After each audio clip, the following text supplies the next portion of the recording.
Gypsy Rose Blanchard a été victime pendant des années de violences psychologiques et physiques et a participé à l'un des crimes les plus choquants jamais commis aux États-Unis. Gypsy Rose Blanchard est née dans la famille de Claudine Pitre et Rod Blanchard. Les parents ont choisi un nom inhabituel pour leur fille, Gypsy Rose, traduit par Rose Gitane. Claudine aimait le prénom Gypsy, et Rod était fan du groupe Guns N' Roses. Cependant, leur mariage s'est brisé avant la naissance du bébé. Rod attribue cette rupture au fait qu'ils se sont mariés par erreur. Malgré les tentatives de Claudine pour récupérer son mari, celui-ci reste inflexible et la jeune mère retourne chez ses parents avec son nouveau-né. Dès son plus jeune âge, Gypsy fait preuve d'intelligence. Le neveu de Claudine, Bobby Pitre, se souvient que le bébé savait où se trouvèrent sa tête et ses doigts dès l'âge d'1 an et qu'il pouvait indiquer son âge. Malgré la naissance prématurée, la santé de la petite fille n'était pas une préoccupation majeure. Cependant, Claudine a commencé à croire que Gypsy souffrait d'apnée du sommeil, une maladie dangereuse dans laquelle la respiration s'arrête temporairement. Bien que les examens n'aient pas confirmé le diagnostic, la mère a commencé à insister sur le fait que sa fille avait de multiples problèmes de santé, y compris un trouble chromosomique qui aurait été découvert. À l'âge de 7 ou 8 ans, Gypsy se blesse légèrement en tombant de la moto de son grand-père. Mais Claudine a assuré aux médecins que les conséquences de cette blessure étaient bien plus graves qu'il n'y paraissait. La fillette a été placée dans un fauteuil roulant qui a fait partie de sa vie. À la même époque, Gypsy cesse d'aller à l'école et Claudine prend en charge son éducation à la maison, invoquant le mauvais état de santé de sa fille. Gypsy a appris à lire toute seule à partir de livres, y compris la populaire série Harry Potter. Entre-temps, Rod, le père de Gypsy, a refait sa vie et s'est remarié. Claudine est restée seule, mais elle a rapidement déménagé avec sa fille à Slidell, en Louisiane, pour s'occuper d'elle dans un environnement plus approprié. Après les ravages de l'ouragan Katrina en 2005, qui a détruit leur quartier et les dossiers médicaux de Gypsy, la famille s'est installée dans le Missouri. Là, ils ont reçu le soutien de fondations locales, notamment pour la construction d'une maison équipée de rampes d'accès pour les fauteuils roulants. L'histoire de Gypsy et de sa mère a attiré l'attention des médias et du public. Une mère célibataire, élevant sa fille gravement malade, semblait être un symbole de résilience et d'amour maternel. Le mode de vie de Gypsy. Au fil des ans, Claudine a découvert de plus en plus de diagnostics chez sa fille. Parmi eux, des crises d'épilepsie, des déficiences auditives et visuelles et des problèmes musculaires. Gypsy a survécu à plusieurs interventions chirurgicales et est soignée pour un cancer fictif. Le public les a activement soutenus par des dons, des vols gratuits et des voyages dans des endroits comme Walt Disney World. Dans ce contexte, Gypsy avait l'air mal en point. Sa petite taille, ses dents manquantes, les perruques qui cachaient sa prétendue calvitie due à la chimiothérapie et la bouteille d'oxygène dont elle ne se séparait jamais corroboraient fortement les propos de sa mère. Claudine affirme que sa fille a le niveau mental d'un enfant de 8 ans. Derrière les portes closes de leur maison, cependant, se cachait une vérité bien différente. Claudine était toujours là, en contrôle de la vie de sa fille. Elle soutient Gypsy, l'aide à surmonter ses difficultés et lui coud des perruques aux couleurs vives pour cacher les traces de sa prétendue maladie. Leur histoire d'amour et d'attention, apparemment parfaite, a conquis le cœur de beaucoup, mais la réalité s'est révélée bien plus sombre. Un mystère dans la famille, Blanchard. Malgré l'apparente idylle, tout n'était pas comme il le semblait à ceux qui les entouraient dans la maison de Gypsy et Claudine. La mère contrôle totalement sa fille, lui faisant croire qu'elle est en phase terminale et qu'elle ne peut rien faire. Claudine interdit à Gypsy de dire la vérité et est toujours là pour l'empêcher de révéler les détails de leur vie. Avec le temps, Gypsy a commencé à se rendre compte que beaucoup de ces maladies étaient fictives, mais elle n'a pas pu s'opposer à sa mère. Didi, Claudine, manipule activement non seulement sa fille, mais aussi la société en la présentant comme une mère célibataire héroïque qui se consacre à son enfant en phase terminale. Toute tentative de Gypsy d'exprimer son mécontentement était sévèrement réprimée. Didi la menaçait de la punir, jusqu'à l'empêcher de manger si elle désobéissait. La vérité inattendue. Gypsy Rose n'avait pas besoin d'un fauteuil roulant. Elle n'était pas atteinte de leucémie, ni d'une forme grave d'asthme, ni même du cancer que son entourage craignait tant. De plus, elle ne souffrait pas non plus de retard mental.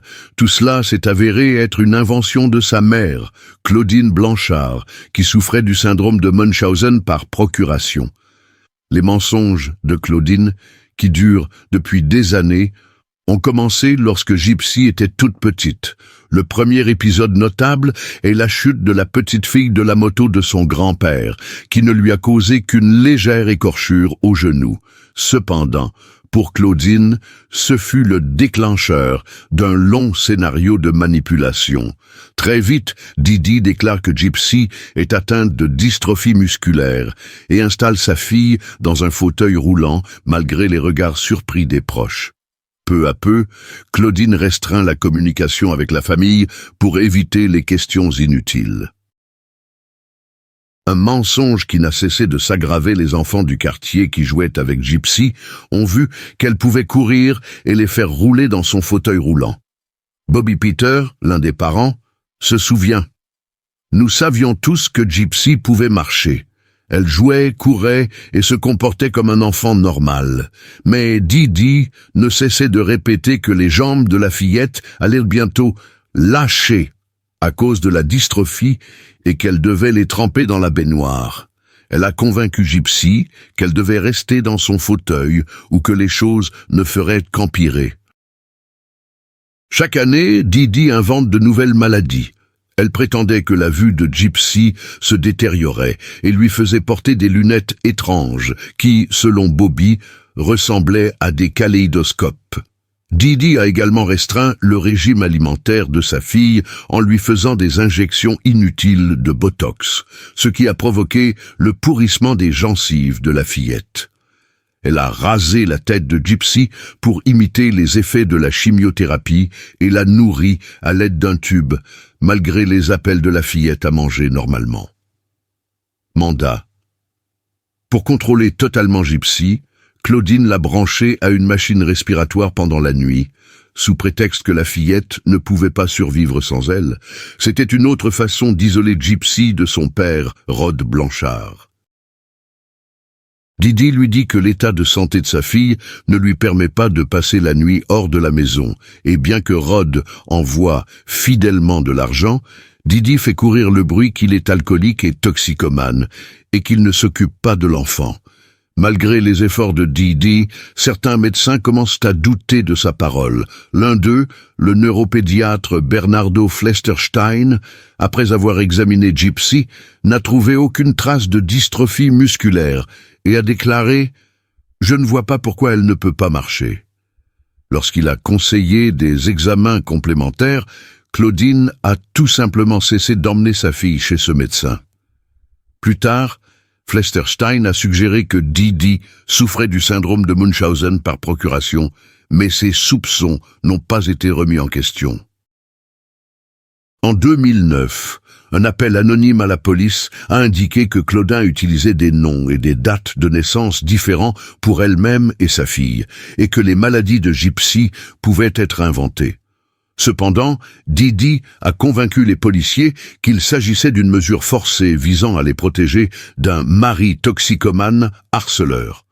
La police l'a cru et aucune enquête n'a été ouverte. Claudine Blanchard a continué avec délectation à créer l'illusion des maladies de sa fille, transformant la vie de Gypsy en un cauchemar sans fin, jusqu'à ce qu'un incident fatidique vienne révéler toute la vérité, le meurtre. En juin 2015, Nicholas se rend à nouveau à Springfield. Un peu avant le 12 juin, Gypsy a réussi à le faire entrer dans la maison et lui a tendu un couteau, réalisant qu'il serait utilisé pour tuer Dee Dee.